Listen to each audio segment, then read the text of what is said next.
Entonces, todo lo que ya habíamos visto ha sido grabado en sus memorias. Desde adelante vamos a dejar registro.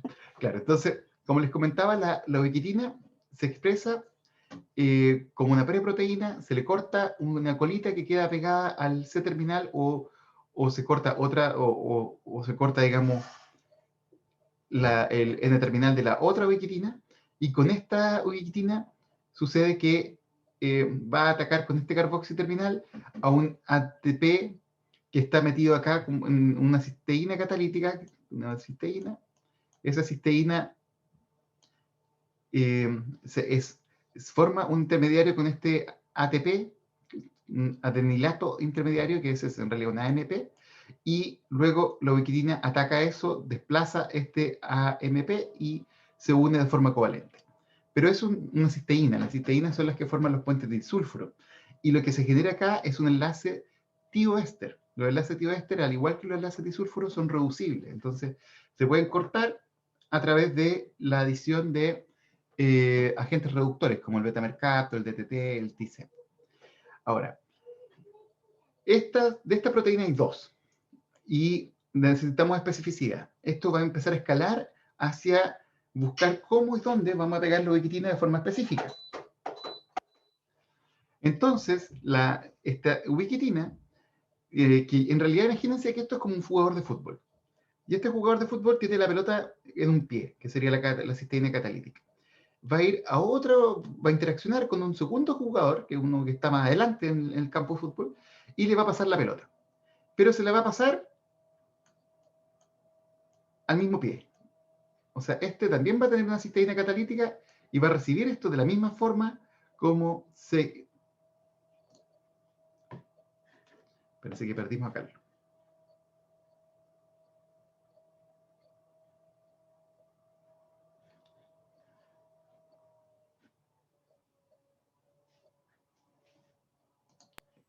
Ahí está, Caiche, Carlos, justo se cayó. Te voy a dejar esto acá. Ya. Por si te cae de nuevo.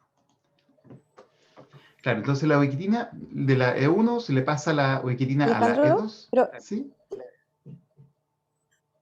tengo una o sea, perdón, pero el E1 es una enzima distinta que E2, o es la evolución de la... No, son todas enzimas, o sea, en realidad son familias de enzimas. La E1 Ya, son las enzimas activadoras, las E2 son las conjugadoras y las E3 son las ligasas.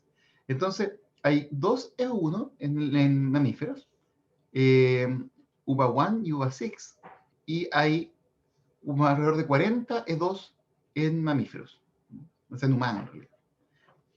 Y en el fondo esto hace que vaya incrementando la especificidad, porque a la E1 le puede pasar la ubiquitina de una E2, pero la E2 ahora hay 42, o sea, y esas E2 van a tener capacidades de interaccionar con E3 distintas, o sea que vamos a ir incrementando la complejidad.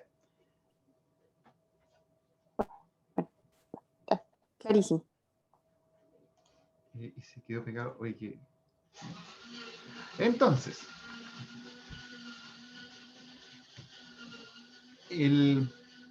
existen las E3 ligasas, que son estas que están acá, esta que dice ring, que son las E3, son las que finalmente van a tomar la ubiquitina de la E2 y van a pasarla al sustrato. ¿Ya? Ahora, existen diferentes tipos de ubiquitin ligasas. Las que vamos a ver, dos o tres ejemplos. Las primeras son las ring. Y estas tienen un nombre porque son súper interesantes. Yo les decía que este es un tema que es súper interesante. Y el gallo que las descubrió, de hecho, les puso ring porque él la encontraba interesante. Entonces, ring en realidad no significa que tengan un anillo, lo tienen, pero no fue por eso que les pusieron ring, sino que este gallo les puso really interesting new gene. Esa es la definición de ring, es really interesting new gene. Y de ahí se cristalizaron y efectivamente unos links con unos zinc ahí metidos entre medio. Pero lo interesante de estas enzimas de las ring, que ellas interaccionan con la E2 y con ubiquitina. Y esta interacción hace que la ubiquitina se exponga y sea atacada por las lisinas del sustrato, y le vamos a transferir ahora la ubiquitina al sustrato a través del enlace que vimos al principio, que es este enlace isopeptídico. Entonces la ubiquitina se va a ir a meter acá y se le va a pegar en una lisina o eventualmente en el N-terminal. Y eso puede ser en una lisina, y vamos a tener una monoubiquitinación, o puede ser en múltiples lisinas. Y vamos a ver qué otras posibilidades hay. Existen después las HEC.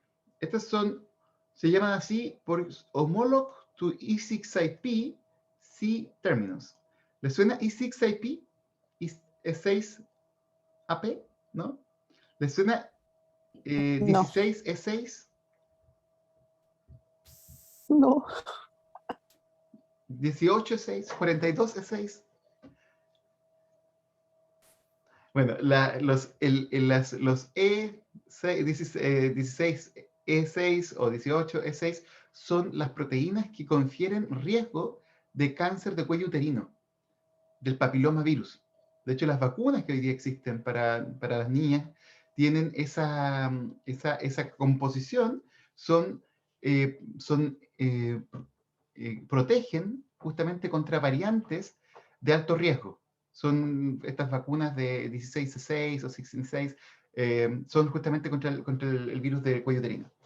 O sea, el virus que induce la formación de cáncer de cuello uterino. Y también lo vamos a ver un poquito hacia el final. Vamos a ver cómo es que esta proteína E6 tiene que ver justamente con cáncer y qué es lo que hace. Entonces, E6, E6IP es la proteína que se une a la E6 viral adentro de la célula, y la primera que se conoció era E6IP.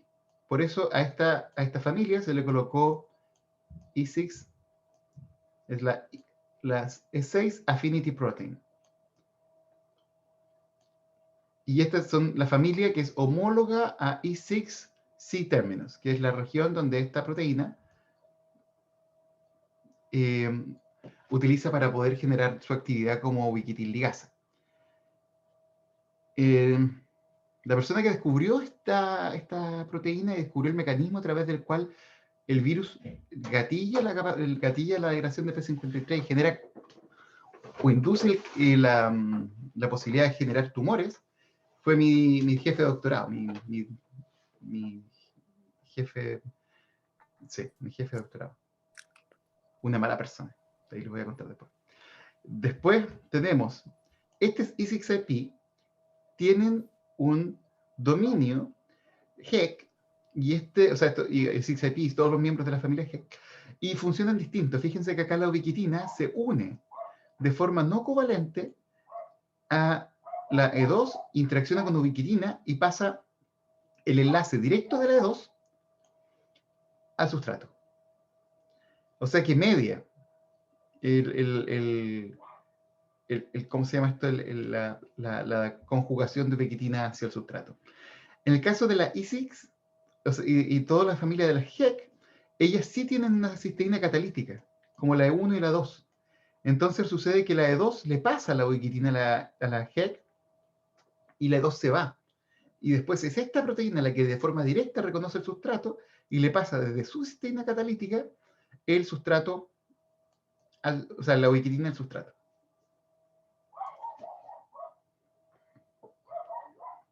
Y después existe una mezcla, las que se conocen como ring in between ring o RBRs, y estas proteínas son extrañas porque tienen dos rings.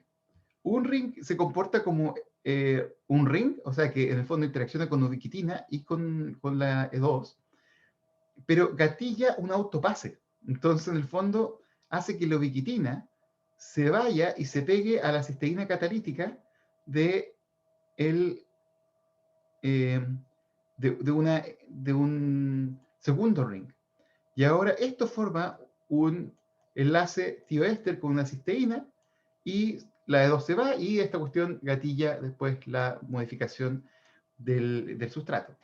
Como les comentaba, esto puede pasar en una lisina, y vamos a hablar de monoubiquitinación. Puede pasar en un sustrato en múltiples lisinas, y vamos a hablar de múltiple monoubiquitinación, pues son múltiples ubiquitinas que están como unidad en la superficie de una proteína. O la ubiquitina, fíjense que también tiene lisinas, tiene 7, y las vamos a ver ahora un poco más en detalle. Entonces la ubiquitina también es capaz de ser un sustrato. Y dependiendo de qué lisina se ocupa, se van a formar diferentes cadenas. Entonces vamos a tener acá una suerte de cadenas de ubiquitina que se van a ir formando de forma específica dependiendo de la E2 y de la E3 que se ocupe, y vamos a poder formar cadenas de ubiquitina.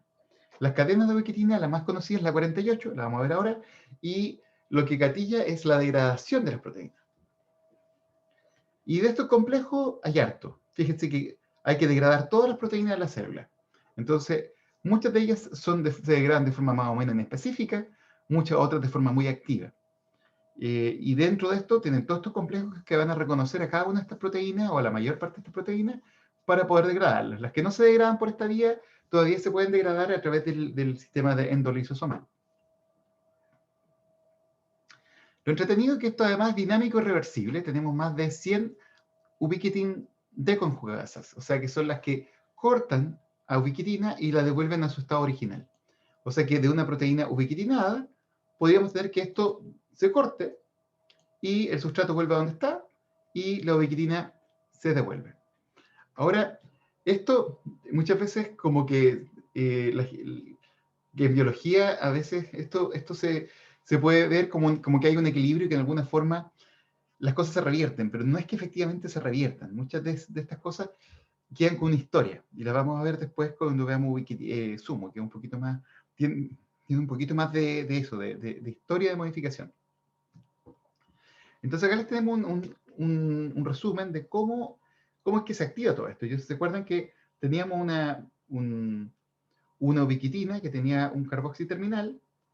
Resulta que este adenilato intermediario se forma en la superficie de la E1, donde esto finalmente gatilla la formación de este enlace, que es un tioéster, la ubiquitina, su carboxi terminal, se cambió ese hidroxilo por una cisteína, digamos, un azufre, y eso hace que esto sea reducible, pero a su vez también tiene, digamos, la cisteína acá, o sea que esto es un enlace tioéster. Se lo pasa a la E2 de la misma manera, se lo pasa a la E3 de la misma manera, a la E3-HEC, y finalmente esto es transferido hacia el sustrato, y ahí se engancha en una lisina, en un grupo amino. Y eso no es reducible, es un enlace covalente estable, no se corta porque sí.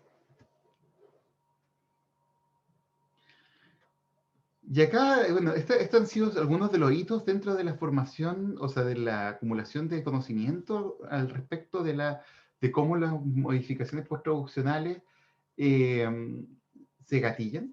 Y en este caso les estoy mostrando acá un cristal.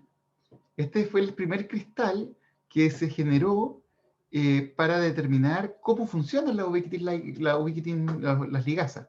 Esta es la ligasa RNF4. Yo en ella trabajé durante mi postdoctorado. Y esta persona que está acá es mi ex jefe de postdoctorado.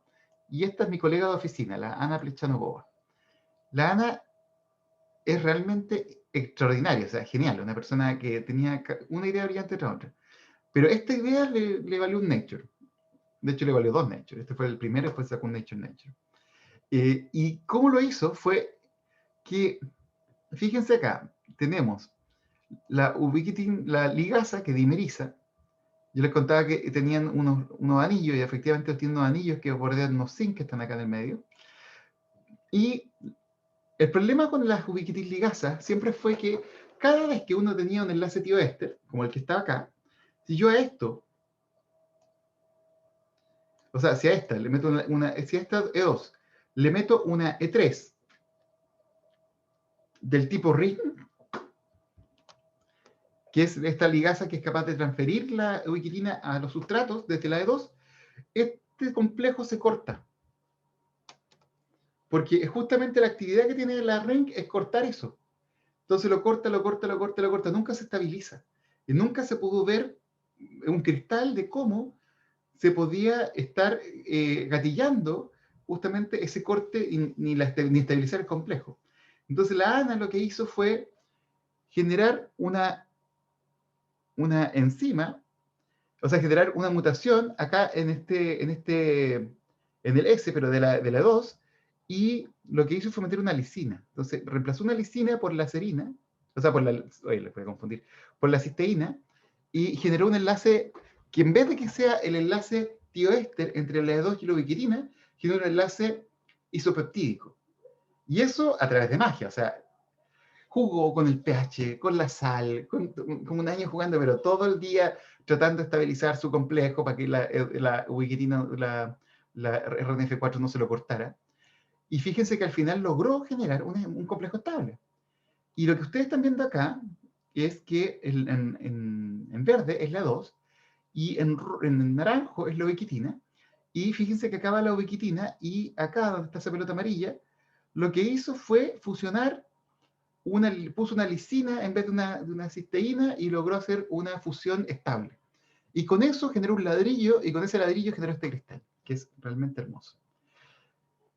¿Cuál es la maravillosidad de esta cuestión? Es que la cisteína catalítica en la enzima E2 es una cisteína, como se llama, ¿cierto? Es la cisteína 85 de la UBCH5. Ella, como les contaba, reemplazó esa cisteína y le puso una lisina y forzó la ligación con la ubiquitina a través de jugar mucho con la bioquímica. Las lisinas son mucho más grandes que las cisteínas, porque tienen una cadena de carbono antes de llegar al grupo amino. Fíjense esta hermosura. La glicina 76, que es esta que ustedes ven acá, es el último aminoácido del carboxiterminal de ubiquitina y es el que tiene la capacidad de pegarse a otras proteínas. Eso se debería haber pegado aquí, a esta altura. Hasta ahí llega una cisteína. Y eso debería haber doblado esa patita de aquí, la debería haber doblado para acá. Y ahí se hubiera generado el enlace. Pero lo que logró Ana fue meter una lisina. Y la lisina se arqueó. Fíjense cómo se arqueó para allá. Como es más grande, se arqueó, pero hizo todo justo, el doblete. Y de ahí esto encajó perfecto. Y todos los puentes de hidrógeno que se generan después entre la ubiquitina y la 2 se conservaron. Y con eso generó este complejo estable que nos permitió modelar cómo exactamente se presenta la ubiquitina a una ring ligasa. Existen múltiples tipos de ligasas. Yo les mostré la ligasa ring, pero existen ligasas que son más complejas, que utilizan un ring que puede estar ligado o no ligado estructuralmente. Esta es una de las más conocidas, la Calin. Calin hay cerca de 10 Calin, pero hay 7 conocidas, lo más caracterizadas. Y fíjense que estas funcionan de la siguiente forma, funcionan como un andamiaje. Entonces la Calin 1 es un andamiaje que lo que hace es que recluta a una proteína conocida como ROC1. Esa tiene una ubiquitina ligasa, pero solamente, del tipo ring, pero solamente funciona si acá en el medio ya se ha conjugado antes una NET8. O sea que estas son activadas por otra modificación posttraduccional. Cuando eso se conjuga, recluta a la RBX y por este otro lado recluta adaptadores. Por ejemplo, acá tienen un adaptador que va a conjugar con otro adaptador y ese segundo adaptador va a presentar el sustrato. ¿Qué versatilidad da esto? Es que pueden tener una misma ligasa, pero que dependiendo del adaptador que se le pegue, el sustrato que reconoce. Entonces, fíjense acá, la Calin 1, si se pega con SCIP1 y beta-TRPCP, tenemos todos esos sustratos. Si en vez de pegarse al beta-TRCP, se pega a SCIP2, reconoce todos esos otros sustratos. A FBOX protein, está ahí una familia, no sé, por lo menos unas 100 FBOX proteins que reconocen FBOX, o sea, SCIP1, y podemos pegar otro sustrato. O sea que en el fondo va a depender mucho de qué se le pegue o qué adaptador se reclute, y hay otras enzimas que median el cambio de adaptador y que van generando justamente la degradación de sustratos y con una maquinaria como andamiaje, que en el fondo permite que con una misma cara enzimática o actividad enzimática poder bajar un montón de diferentes sustratos. Estas son las Kalins, y la otra importante ligasa de alta complejidad es la APC. Y la APC es parecida a la Kalins en términos estructurales, pero es muy importante en la segregación de los cromosomas. Regula justamente la degradación del spindle. Y con eso, si no existe esto, no existe separación de las cromátidas y no existe tampoco replicación del DNA. También degrada las ciclinas. Las ciclinas tienen que ver con eso, tienen que ver con esas proteínas que de alguna forma reclutan, activan un adaptador y que en ciertas condiciones degrada la ciclina. Ustedes saben, las ciclinas suben y bajan, y básicamente porque se degradan, no porque se expresan. La degradación dirigida, la degradación es un proceso muy rápido en comparación a la expresión. Entonces, si ustedes quieren que algo pase en minutos y no en días, les conviene degradarlo o evitar su degradación en vez de expresarlo de nuevo, porque si no tiene que ir al RNA, después va el RNA a la proteína se expresa, se demora en acumular y después van a tener un efecto. Esto es rápido, porque en minutos pueden degradar una proteína y la mejor forma de regular un proceso enzimático es cargándose la proteína.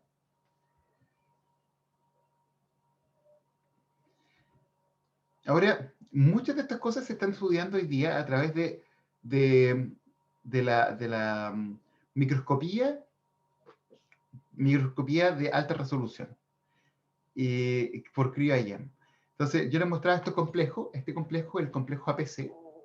Y el complejo APC es extraordinario también desde el punto de vista estructural, porque tiene una columna vertebral, es como súper bonito. Este sistema funciona como así, tiene un montón de proteínas que se conjugan.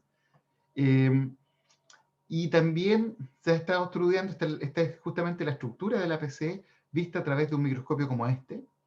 Ustedes probablemente de sus clases de bioquímica saben de cristalografía y de estructura de proteína, pero la cristalografía es algo que va cada vez pasando más de moda, porque la cristalografía requiere ciertas cosas que son difíciles de obtener. Requiere, por ejemplo, de que el complejo sea estable, y requiere de una cantidad de proteína que es una barbaridad. O sea, necesitan mucha proteína para poder generar un cristal y que este difracte. Y no todas las proteínas cristalizan, o sea que las condiciones de cristalización son una joda y hay que buscar condiciones tras condiciones, de repente con robot automatizado.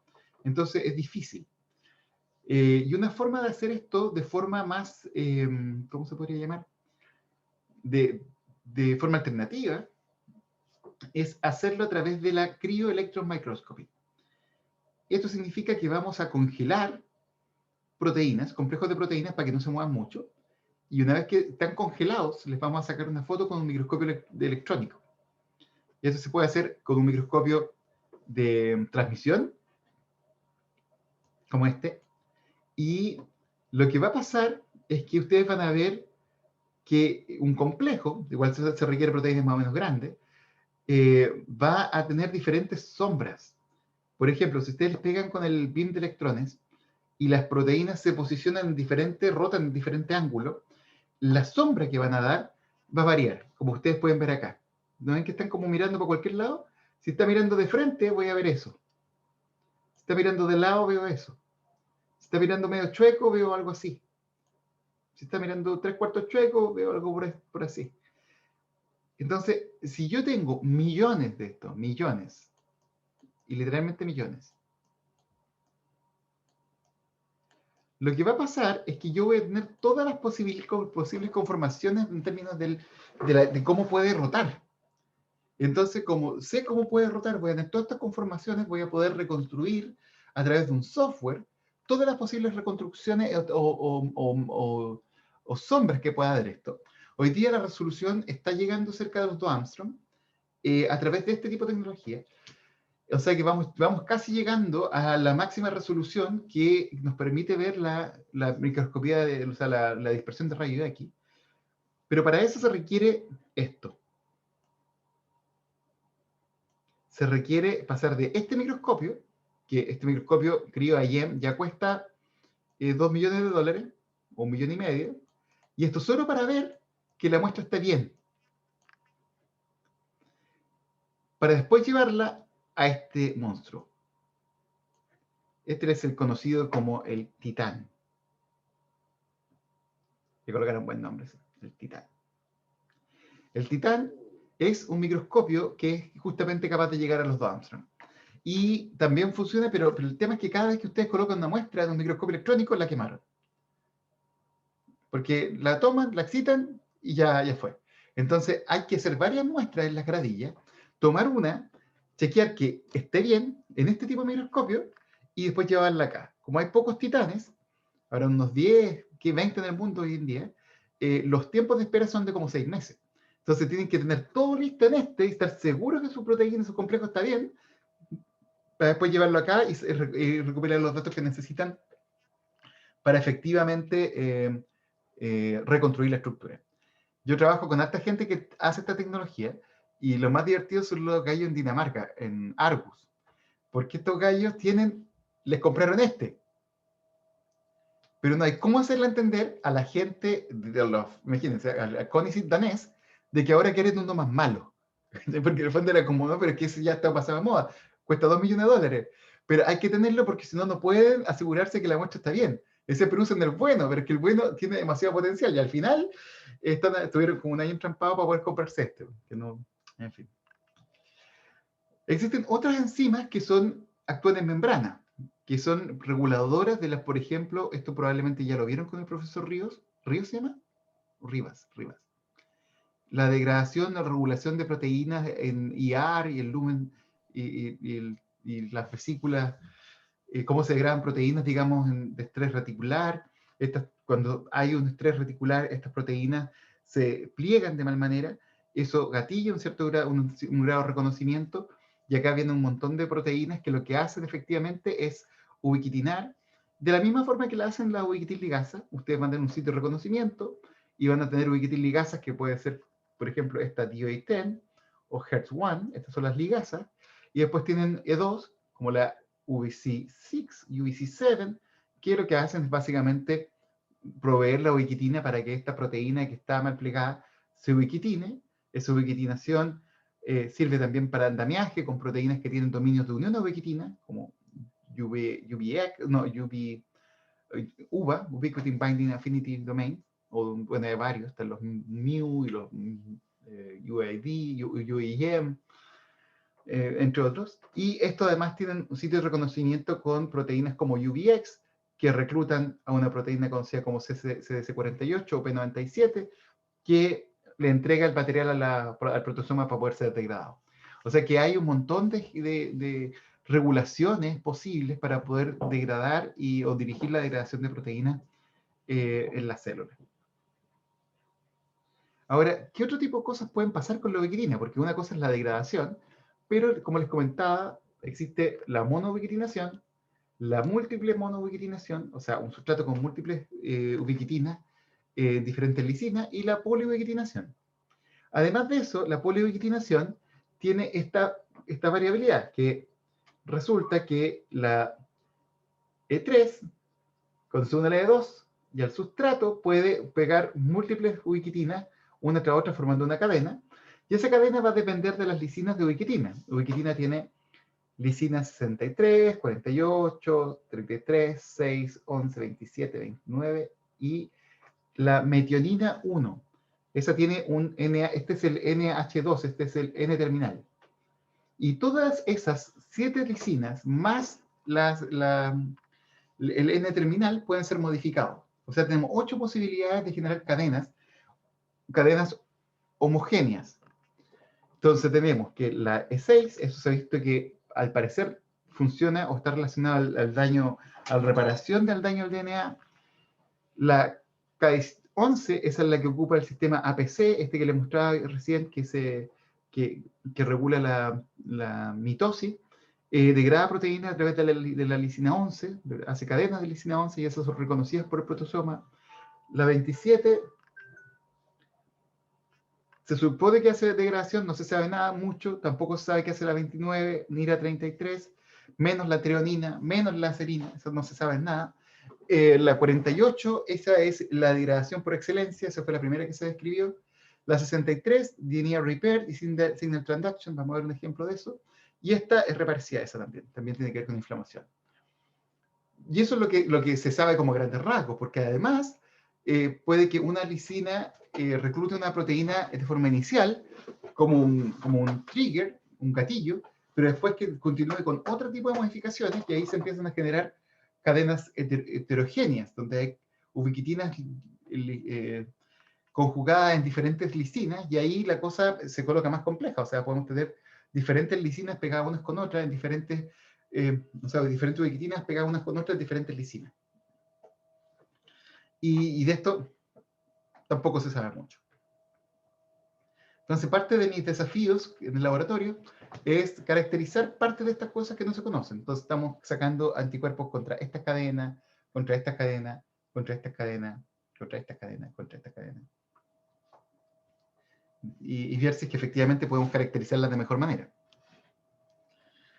Y la cadena, en el fondo, genera que la ubiquitina se estructure de forma diferencial. O sea, que podemos formar cosas lineales o un poco más chatas desde el punto de vista de la compactación. Y estas que son más compactas son las que gatillan la degradación de forma más eficiente, las que quedan más extendidas, generan sitios de unión que en realidad forman scaffold para un montón de señalizaciones más que para la degradación. Y en general lo que le he mostrado es que a partir de una E1 vamos a tener múltiples E2, y esta E2 vamos a tener múltiples vías, múltiples E3, y el sistema se va complejizando para poder hacer o cubrir, digamos, esta capacidad que tienen la célula de degradar de forma selectiva proteínas. ¿Qué tan grande es el UPS? Y acá el UPS nos referimos al Ubiquitin Protease System. Es gigante el UPS. Tiene cerca del 5% del genoma, fíjense. Constituye, o sea, son proteínas relacionadas con Ubiquitin Proteasome System. Y acá están más o menos los números que yo les comentaba, digamos, como una 2 E2 o E1, en realidad son 340 E2, son cerca de entre 500 y 800 E3, no se conocen todas, y como 100 Ubiquitin Specific Proteases que revierten el sistema. ¿Y dónde funciona? ¿En qué impacta? Imagínense, si el 5% del genoma está encargado de producir este tipo de proteína, es porque está metido en todo. O sea, donde ustedes vayan, en el pathway que ustedes vayan, incluso en los pathways más inesperados, van a encontrar que hay proteínas que se están degradando, están siendo reguladas por el Ubiquitin Proteasome System. Yo creo que hasta los, ¿cómo se llaman?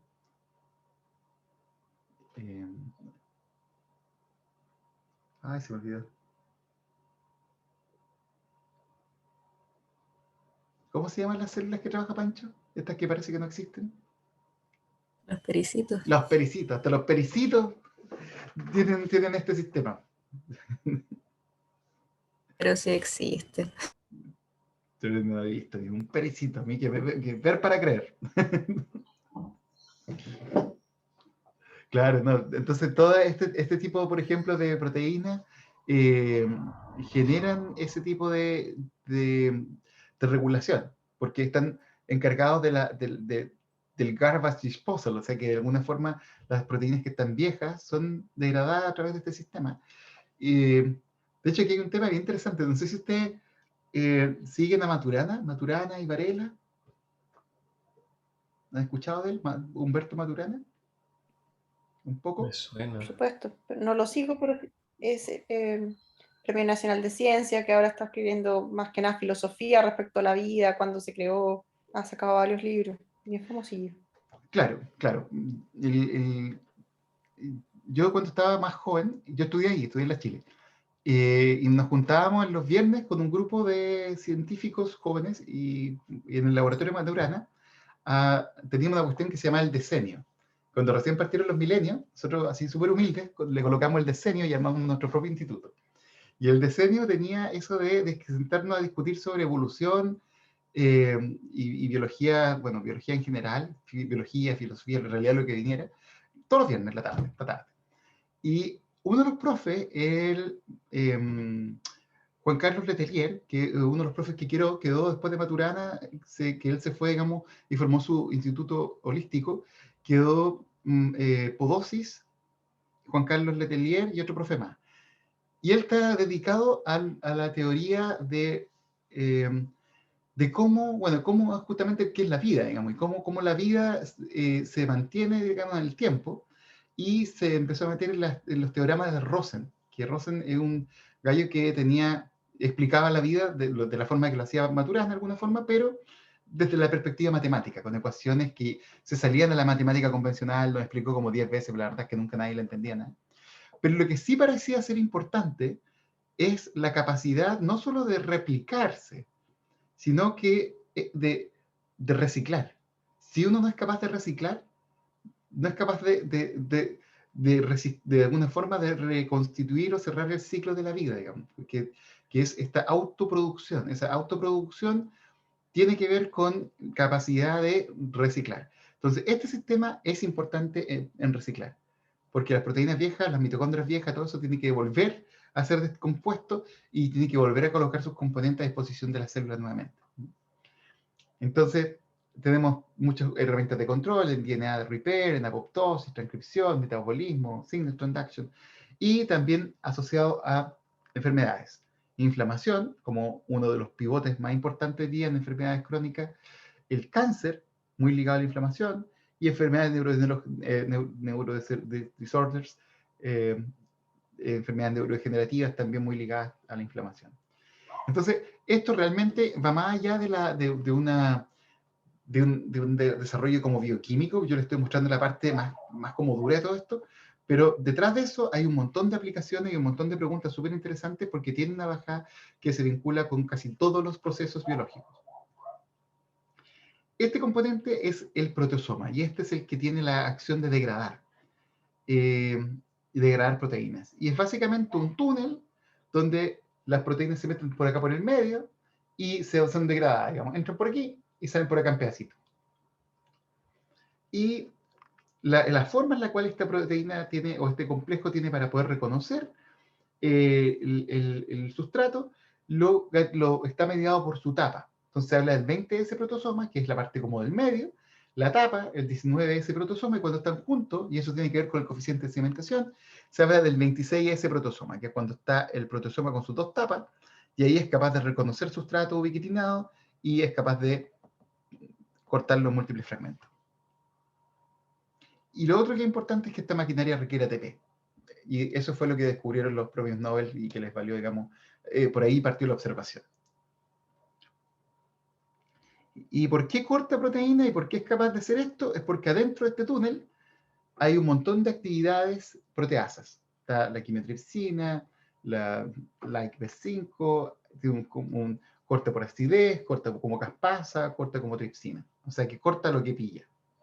Y el tamaño de los cortes también va a depender de qué tipo de proteosoma es. Esto proteosoma, por ejemplo, en las células presentadoras de antígenos, está alterado para no cortar tanto como aminoácido por aminoácido, sino que cortan fragmentos más largos, y eso promueve la presentación de antígenos.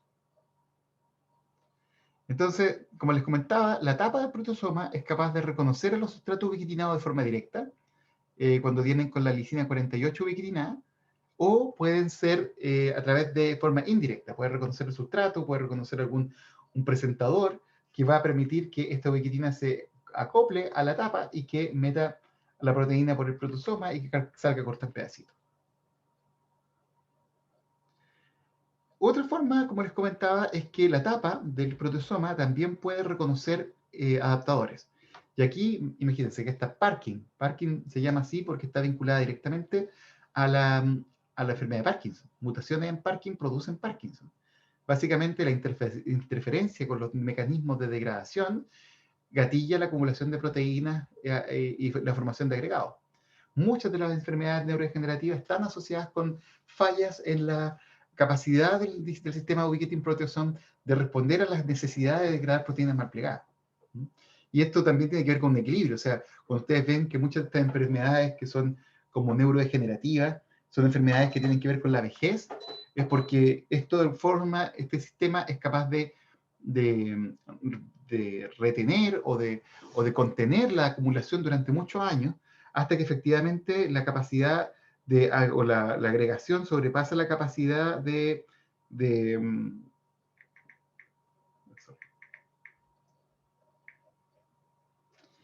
la capacidad de degradar las proteínas de forma eficiente. Y ahí se empiezan a acumular.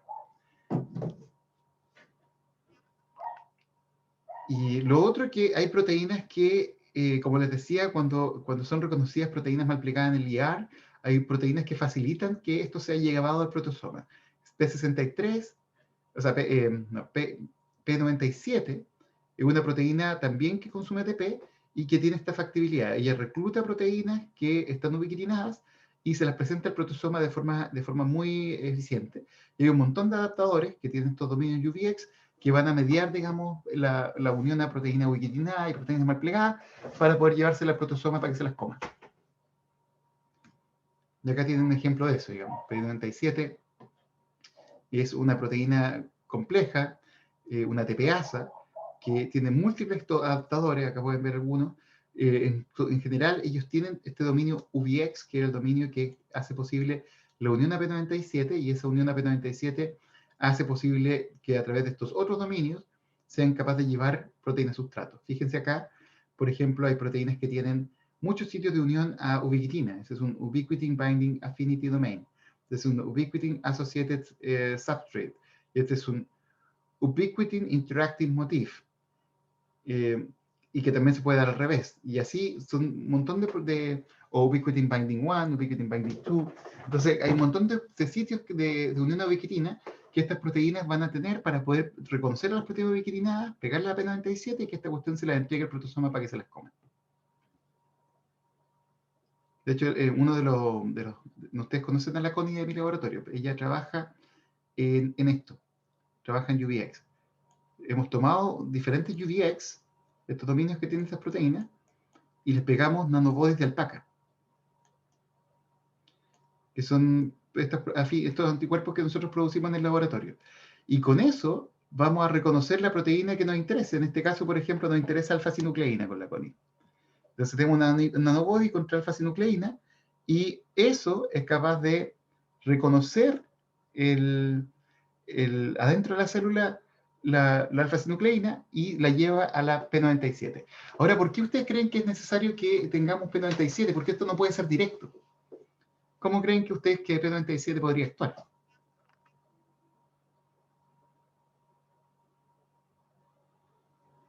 Sucede que el protosoma, como les contaba, es como un túnel, ¿cierto? Y hay que meter un extremo de la proteína para que este lo empiece a tironear y lo saque, lo corte por pedazos. Resulta que no todas las proteínas están como estructuradas de tal forma que puedan ser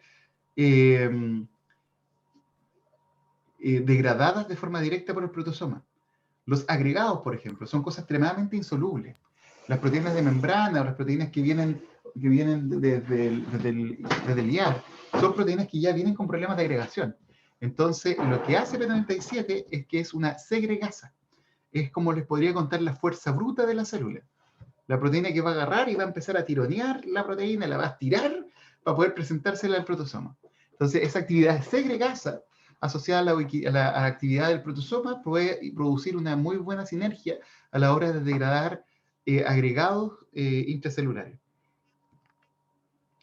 Te iba a preguntar algo parecido a Alejandro, o sea, es que me cuesta imaginármelo, pero ¿cómo lo hace para pasar por ese túnel de proteínas precisamente que son muy grandes? ¿Es por esta P97? Claro, lo que pasa es que el protosoma tiene esa actividad de agarrar un extremo y lo va a empezar a tironear con este sistema de ATPasa que tiene. O sea, esto es un proceso que tiene ATP, y ese ATP es un proceso fuerte. O sea, va a degradar y va a meter las proteínas por un extremo y se las va a comer enteras. Ahora, proteínas grandes no son un problema, proteínas agregadas sí son un problema. Porque la proteína agregada es una proteína que está mal plegada, que tiene parche hidrofóbico, que está muy bien como una tras otra, es difícil sacarla, es difícil encontrar el extremo. Entonces, muchas cosas que se facilitan a través de la P97. Okay. Que hace que pasen a través de hecho, P97 tiene esa misma composición, es un lumen. Fíjate que tiene un hoyito ahí, y lo que hace es que mete las proteínas por ahí y las va como desplegando, y se asocia con el protosoma para entregarle la proteína al protosoma para que se la coma. Pero es todo mediado por ATP, porque justamente son cosas de poca afinidad, o sea, son interacciones que están muy difíciles de resolver.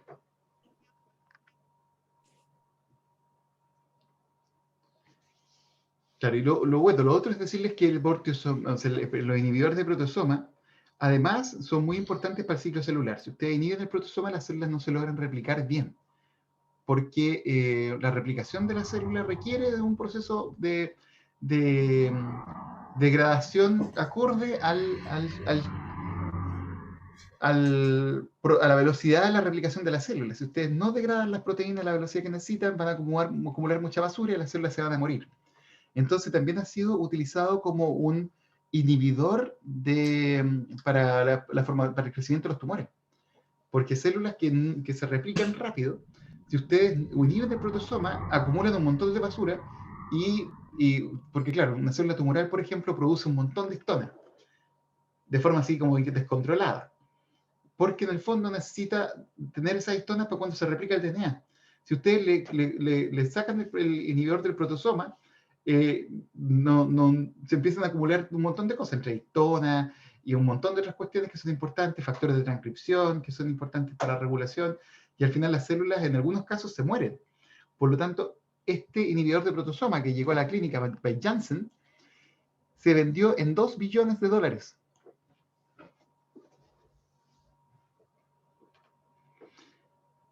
Ahora, ¿qué pasa cuando ustedes agregan? El tarrito valía $2 millones. No, ese tarrito, el tarrito valía como menos, pero ¿cómo se llama? La licencia. La licencia, la patente se vendió en $2 millones. Pero hoy día se usa en algún tipo de melanoma, se usa en algún tipo de tumores hematológicos también.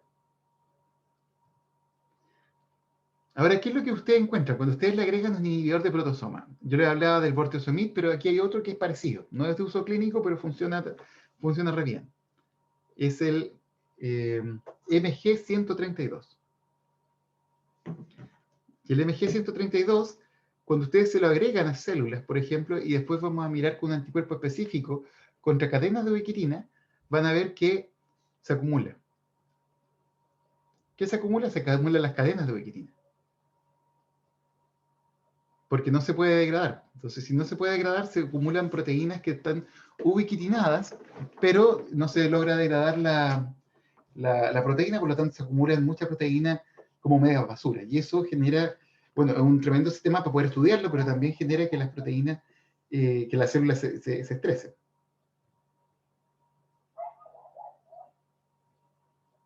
Entonces ahora vamos a ver un poquito algunos ejemplos de cómo esto se puede vincular en cáncer. Y lo principal es decirles que el cáncer es una enfermedad que tiene múltiples como hallmarks, como marcadores o etapas. Y muchas de estas son necesarias, hay algunas que son mucho más importantes que otras, pero en términos de que son más importantes quiere decir que se encuentran presentes en más tumores y que son probablemente eventos más tempranos, pero todos estos tienen que estar presentes para poder efectivamente generar la enfermedad. El principal, y algo que ustedes van a ver acá, es que todos los tumores tienen alguna alteración en la vía de P53. P53 es el guardián del genoma. Es la proteína que detiene la formación del tumor o cuando hay daño. Cuando hay daño al DNA es la primera alerta que les va a decir, ¿saben qué? Aquí hay un problema, hay que detener la replicación celular y vamos a analizar qué pasa y vamos a gatillar o arresto del ciclo celular o apoptosis o senescencia. Eso es lo que hace P53. Cuando se activa, pueden pasar cualquiera de esas tres cosas.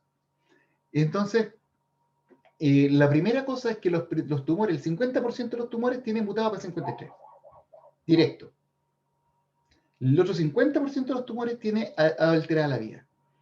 Pero todos tienen alguna pifia en P53. Y eso, además, se asocia con que los tumores necesitan una señal de crecimiento. Sin señal de crecimiento no hay tumor. Porque el tumor necesita ese constante. Entonces ahí tienen toda la señalización por RAS, de la vía de Wnt, el TGF-beta, todas estas vías de señalización de crecimiento que están asociadas a cáncer es porque el tumor necesita esa señal de crecimiento para poder replicarse. Lo otro es que evade la muerte y la senescencia. Y eso, en parte, existen diferentes vías, MIC, RAS, etc., el retinoblastoma, pero la principal es esta. Se muta P53. Tiene que replicarse de forma potencial. Significa que las vías a través de las cuales las células envejecen tienen que estar adulteradas. Por ejemplo, está todo el tema de los telómeros. Los telómeros, ustedes saben que cada vez que se replica una célula, pierde la colita, el extremo del cromosoma, y eso va cortando los telómeros y es una señal de senescencia. La mayor parte de los tumores expresan su propia telomerasa y son capaces de no acortar los telómeros y vivir de forma ilimitada. Tenemos ahí la Henrietta Lacks, que lo vamos a ver en un rato más, que efectivamente las células están creciendo de forma ilimitada hace, no sé, como 60 años, más, 70 años. El DNA damage y la DNA, aquí hay replicación, hay estrés replicativo. En general está adulterado la forma en la cual se repara el daño, y eso genera un gatillo. O sea, como que los tumores además sufren de problemas de DNA repair y de inestabilidad genómica. Entonces eso hace que efectivamente los tumores además sean muy variables, que durante el proceso de formación a veces un tumor genera más de un tumor. Y esos son a veces también resistentes a diferentes tipos de inmunoterapia. Existen mitotic stress, metabolic stress, evaden la respuesta inmune, muchos de ellos gatillan ciertos receptores que son capaces de evadir la respuesta inmune para que todos estos epítopes que son no convencionales no sean reconocidos por el sistema inmune. Y también hay cosas más sistémicas, por ejemplo, los tumores hacen su propia angiogénesis para poder crecer, necesitan sangre y lo hacen, llegan con la sangre hasta las células. Y lo final es que posteriormente a esto son capaces de evadir el tejido, o sea, de invadir otros tejidos.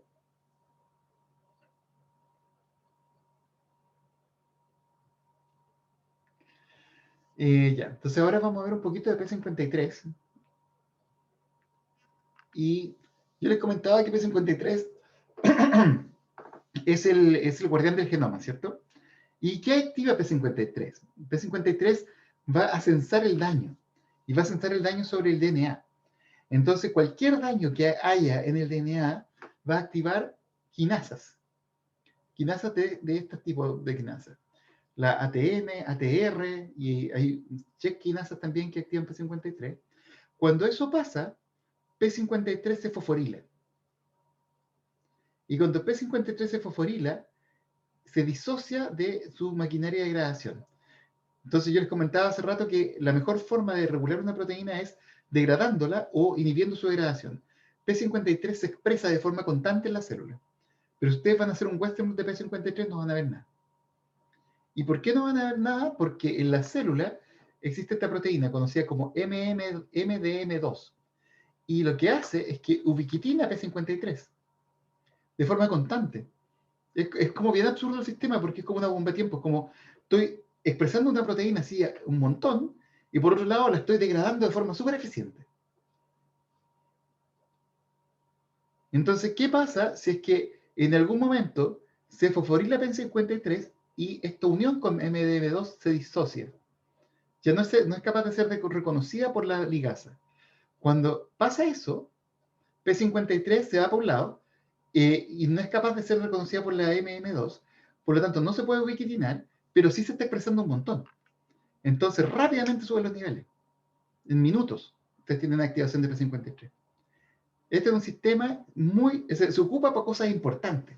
No se ocupa para cualquier cuestión, se ocupa para cosas importantes. Porque es un sistema que demanda mucha energía, tienen que producir un montón de proteínas para poder degradarla. Y eso hace sentido cuando efectivamente el sistema que necesitan debe ser un sistema sensible.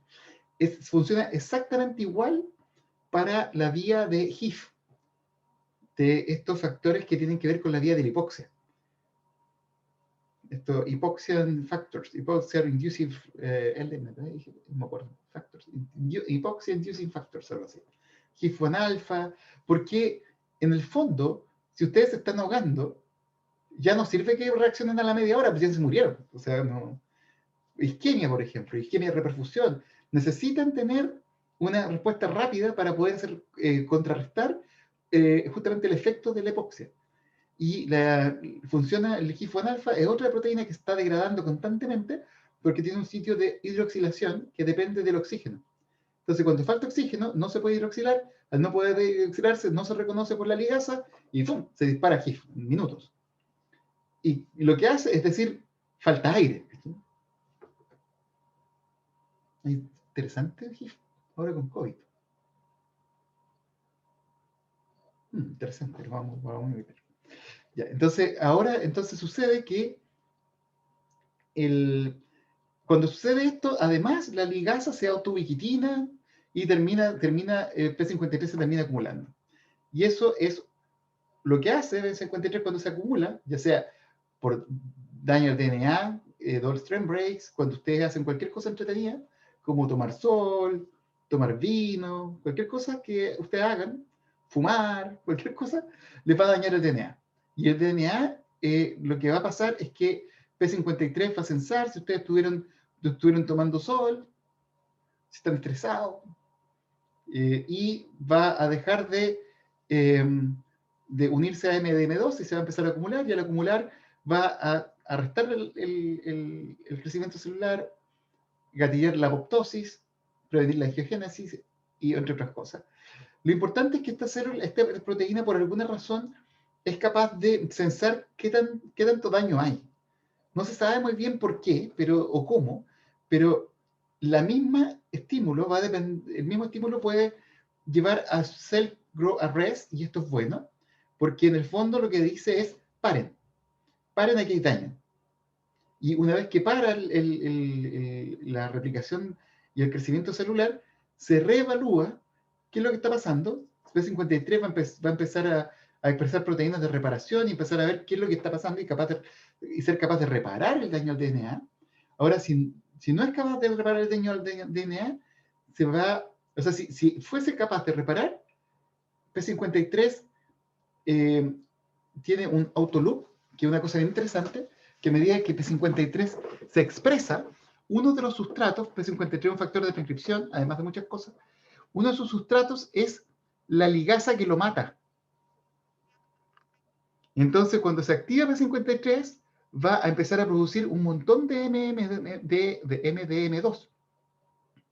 Y los niveles de MDM2 van a subir un montón. Entonces, cuando la señalización de la fosforilación se acaba, y P53 empieza a ser no más fosforilado, la cantidad que hay de MM2 se va a degradar a P53 de vuelta, de forma rápida, y va a permitir que la célula vuelva a replicarse. Ahora, si el daño es mucho, si efectivamente le cortaron el DNA en pedacitos, estuvieron toda la tarde tomando sol, la célula no va a resistir, y lo que va a pasar es que va a gatillar apoptosis, no va a gatillar el resto del ciclo celular, sino que efectivamente P53 va a gatillar todas estas enzimas malas que tienen que ver con apoptosis, la Killer, 53BP1, Bax, y Puma, Noxa, y todas esas enzimas que son capaces de matar a la célula a través de apoptosis.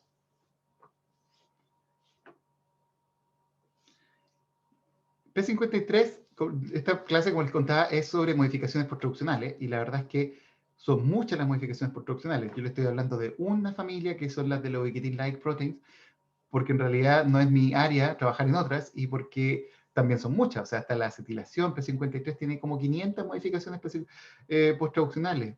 La fosforilación, por un lado, múltiples aminoácidos, ubiquitinación, nedilación, acetilación, entre otras. Pero fíjense que acá la fosforilación de P53, esta, en la serina 15, es la que bloquea el sitio de unión con MDM2. Lo interesante es que cuando MDM2 se pega a P53, no solo le bloquea en la degrada, sino que aparte se pega en el dominio de transactivación. O sea que cuando P53, cuando por ejemplo, la señal de estrés se elimina, MDM2 va a unirse a P53, va a bloquear su capacidad de como activador transcripcional primero, y después va a llamar a la ubiquitina y se la va a mandar a degradación. O sea que hay múltiples niveles de control también. Esto es mi sueño. Les cuento que acá tenemos un inhibidor, este es un inhibidor contra P53, pero nace de, o sea, de MDM2, de la ubiquitina ligasa. Nace de un péptido de P53. Entonces lo que hicieron fue modelar cómo el péptido de P53 es capaz de unirse a la superficie de MDM2, y a partir de eso hicieron estas mediciones computacionales para poder generar una estructura, una molécula, ya no es un péptido, una molécula, que engancha exactamente en la posición donde se engancha el péptido de P53, y eso es un inhibidor competitivo. Fíjense lo que pasa si ustedes ahora agregan este inhibidor a células. Todos estos son osteosarcomas. Fíjense que si yo le agrego Natlin, que es esta supermolécula, al medio de cultivo, rápidamente P53 se empieza a activar. Como P53 se empieza a activar, también se activa, se produce la ligasa, porque les comentaba que hay un loop negativo, por lo tanto, están disociados, pero P53 es capaz de activar la expresión de la ligasa y de P21, que es un factor que arresta el ciclo celular. Y en todos los casos, digamos. Fíjense cómo se gatilla la activación o sea, la expresión de MDM2.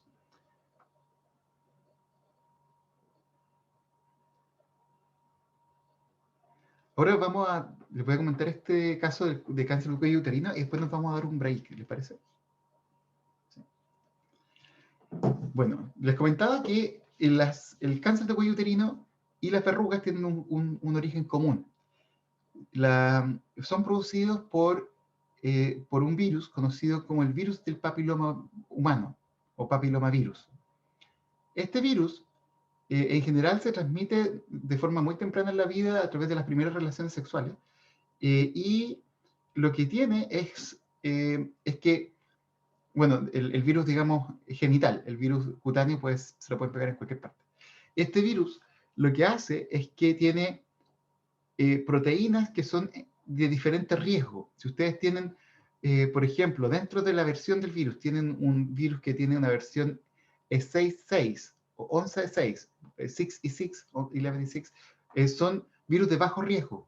O sea, si alguien se infecta con un virus de bajo riesgo, probablemente tiene bajas probabilidades de gatillar en su vida algún tipo de cáncer, si tienen alto riesgo de verrugas anogenitales, que tampoco, digamos, son muy agradables. Lo que sí tienen estos virus es que ellos tienen un montón de herramientas para poder estimular el crecimiento celular. Entonces, estos virus, a pesar de ser de bajo riesgo, sí estimulan el crecimiento celular. Ahora, existen los de alto riesgo, y esos son más terribles, porque estimulan el crecimiento regular, o sea, el crecimiento celular, pero además eliminan la expresión de P53. Entonces, el riesgo de conferir cáncer de cuello uterino es muchísimo más alto con estos virus. Entonces, se ha estado intentando, y ya se ha logrado, la generación de una vacuna contra este virus. Entonces se coloca se intenta que niñas de alrededor de los 12 años, digamos, o antes de empezar su vida sexual, se coloquen una vacuna que va a inhibir la colonización por este virus, que se queda, digamos, integrado y que después ya no se puede sacar. Estas vacunas son conocidas como la Gardasil y la otra la Cervarix, tienen protección contra el tipo 16C6, 18C6, 6C6 y 11C6. Esa es la Gardasil, que es como la más completa, porque en el fondo va a intentar bloquear casi todos los virus de este tipo, de los papilomavirus, y la Cervarix, que solamente protege, pero sobre las de alto riesgo. Ahora, ¿por qué y cómo? Fíjense que cuando hablamos de E6, hablamos de una proteína de expresión temprana, una early protein. Esta es la early protein 6. Lo que hace esta proteína es que se pega a una ubiquitinligasa, que es la E6IP que les comentaba, y al juntarse, generan un complejo que redirige la actividad de la ubiquitina E6 hacia P53. O sea que va a atacar un componente celular y le va a cambiar el target. Es como reprogramar un robot asesino para que mate a alguien bueno, digamos. Ese es su rol. Entonces llega la E6, se une y le cambia el target y le dice contra P53. Fíjense acá, cuando ustedes tienen un virus del papilomavirus 11 y 6, y ustedes miran P53, no le pasa nada. Pero fíjense en estos dos casos. Cuando ustedes tienen un virus del 16E6 o del 18E6, van a ver que los niveles de P53 son menores. ¿Se fijan? Ahí y acá. Pero si yo ahora agrego un inhibidor de proteasoma, restauro los niveles de P53. O sea que en el fondo esta proteína está siendo degradada de forma constitutiva adentro de estas células de cáncer de cuello uterino. Ahora, una cosa interesante es que se han visto hoy día con técnicas moleculares un poquito más sensibles incluso que el PCR, que hay casos de personas que tienen combinaciones, que tienen este virus y este virus, por ejemplo. Eso también se ha visto. Entonces, una vez que ustedes están adentro del virus, o sea, dentro de la célula, lo que está pasando es que la proteína E6 se une a E6IP y va a degradar a P53, entonces vamos a perder la capacidad de suprimir la formación de tumores, pero una cosa que tienen en común los HPV es que aparte interaccionan con la proteína de retinoblastoma, que es el RB factor, es un factor importante en la replicación del ciclo celular. Entonces estimulan el ciclo celular.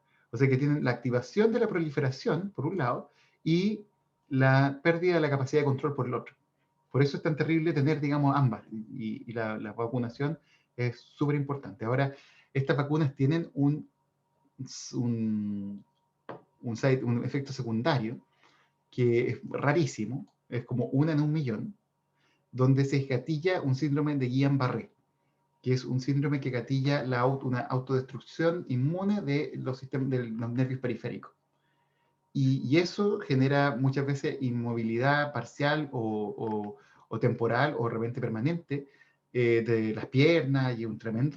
imagínense, se vacunan contra un virus y eventualmente gatillan una respuesta autoinmune contra su propio sistema nervioso periférico.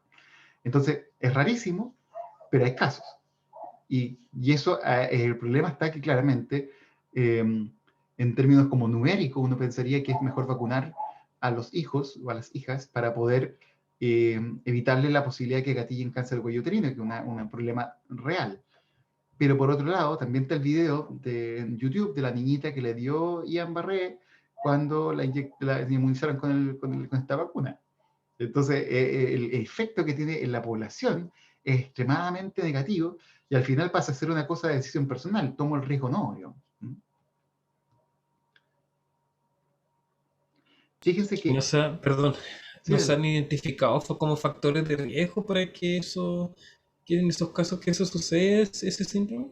que yo sepa no, digamos, porque como son casos tan raros, es difícil como ver si es que efectivamente es un tema de riesgo, o sea, si efectivamente podría haber algo que uno pudiese mirar, si fuese genético o si efectivamente es un tema más mecanísticamente más complejo, de que hay muchas variables que uno no conoce y que efectivamente, o no hay forma de conocer, digamos, cómo se ha madurado tu sistema inmune durante tu vida para poder determinar que podría haber un problema. Es bien complicado. Porque lo pensaba con este tema de la vacuna, la AstraZeneca, que está como muy hablada por los casos de trombosis, que la gente le da miedo. Claro, pero es que todas estas vacunas siempre han tenido ese problema. Bueno, las vacunas en general tienen un riesgo. Entonces, hoy día se está subiendo el riesgo como número. Es decir, bueno, ¿cuál es la probabilidad de que a mí me haga daño? Versus la probabilidad de que me mate el virus. El virus pareciese ser algo más terrible que la vacuna, porque la probabilidad de que te mueras es cierta. Entonces uno sopesa eso, pero a la larga, efectivamente, hay riesgo. De hecho, la médico que se murió ahora hace poco, ¿dónde fue? Ay, no me acuerdo. Fue por acá, ¿no? Ay, no me acuerdo. ¿O en Santiago? Se murió hace poco una médico relativamente joven, de un 40 y algo años. Sucede que ella le dio COVID y ella trabajaba en COVID. Y resulta que por profilaxis, porque tenía enfermedad de base, decidieron tratarla con heparina. Y justamente porque uno de los problemas con el COVID es la formación de trombos. Entonces, y tenía un aneurisma cerebral y se murió. O sea que en realidad no la mató el virus, la mató el tratamiento profiláctico que le implementaron justamente para poder protegerla.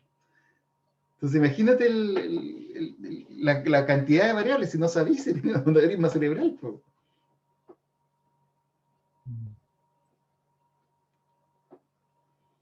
Así que, no, es complicado. Pero justamente con todo el tema de las vacunas, yo creo que lo importante es transparentar un poco la información de la mejor manera posible sin generar pánico, porque al final la gente igual de repente se cuelga de una palabra y termina generando un problema más grande de lo que uno quisiese generar, digamos, que al contrario, que es transmitirle a la gente que efectivamente hay que construir inmunidad, que es un proceso largo, pero a veces la gente entiende que la vacuna no está funcionando y no se quiere vacunar. Y si no se vacuna, no hay forma que podamos construir inmunidad.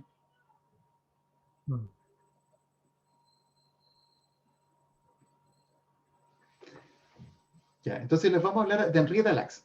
Henrietta Lacks era 66.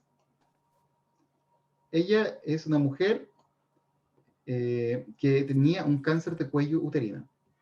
Y vivía en Estados Unidos, es una mujer afroamericana que efectivamente vivía cerca de Baltimore, en Maryland, y ahí es una región bien pobre de Estados Unidos. Baltimore, no sé si han estado alguna vez ahí, horrible. Así. Y también tienen todo un tema con el, bueno, un tema de raza, racismo, clasismo, estamos hablando de 1951. Entonces a ella se le trató al principio como bien poco, pero justamente está ahí el Johns Hopkins, que es un hospital tremendo y grande, líder en investigaciones, y había un gallo que estaba tratando de purificar células humanas, que era George Otto Gale. Y estaba tratando de purificar células humanas, y en ese momento se hacía con tubos de ensayo, en rotación. Entonces, lo que se hacía era tratar de purificarla, y había días cuando él veía que las células se empezaban a pegar al tubo y podían ver que crecían, pero nunca había podido cultivar más de un par de días o semanas y las células se le morían. Hasta aquí llegaron las células de Henrietta, a la cual no le pidieron a ella ningún consentimiento informado. Una persona pobre, negra de ahí de Baltimore, la agarraron, le sacaron las células, se las pasaron a este gallo y él la empezó a crecer y a la semana ya no tenía dónde más crecer. Las células crecieron en sus condiciones con suero de pollo, en ese momento creo que son suero de pollo, no sé qué cosa, y los crecieron de forma absolutamente limitada. Entonces la empezó a compartir para que los otros las pudieran replicar en otros laboratorios donde estaban generando líneas celulares, y al final las células resultaron ser 100% inmortalizadas y las pudieron replicar durante muchos años. Entonces resulta que bueno, Henrietta Lacks se murió, y además de eso, las células...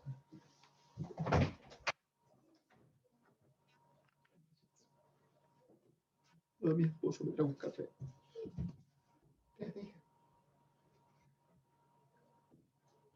¿Es gente mala? ¿Cómo? No, no son gente mala, que son estudiantes.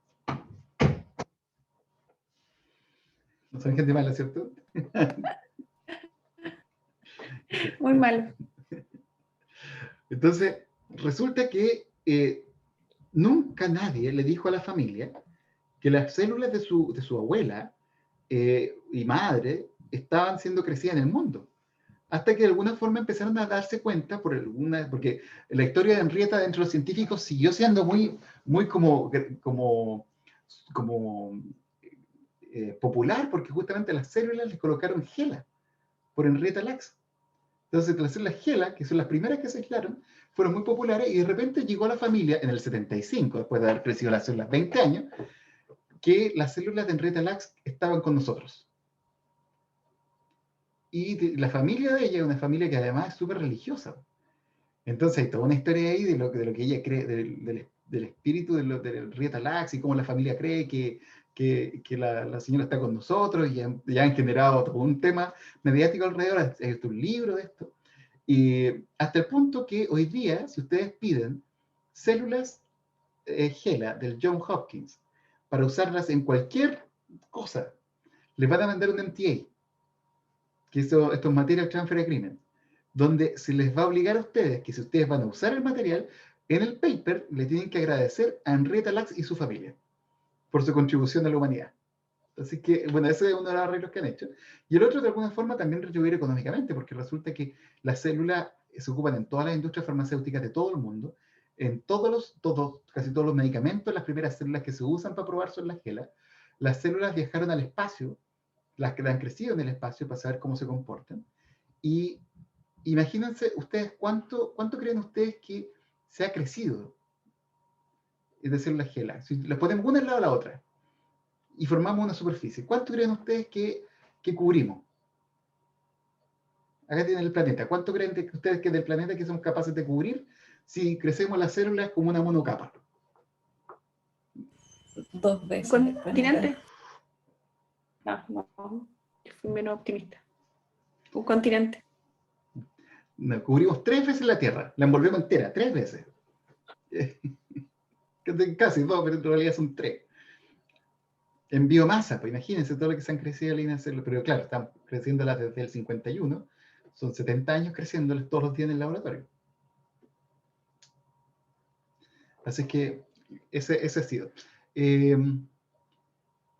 Las otras modificaciones postoperacionales, o sea, otras cadenas gatillan señalizaciones, por ejemplo, como el DNA, ustedes pueden ver acá, se forman cadenas que sirven como de andamiaje en procesos de inflamación. Esto les puedo mandar este review para que lo lean si les interesa. Y vamos a hacer un break antes de cambiarnos a otra modificación. ¿Les parece unos 20 minutos? Son las 10 para las 11 nos juntamos. Perfecto.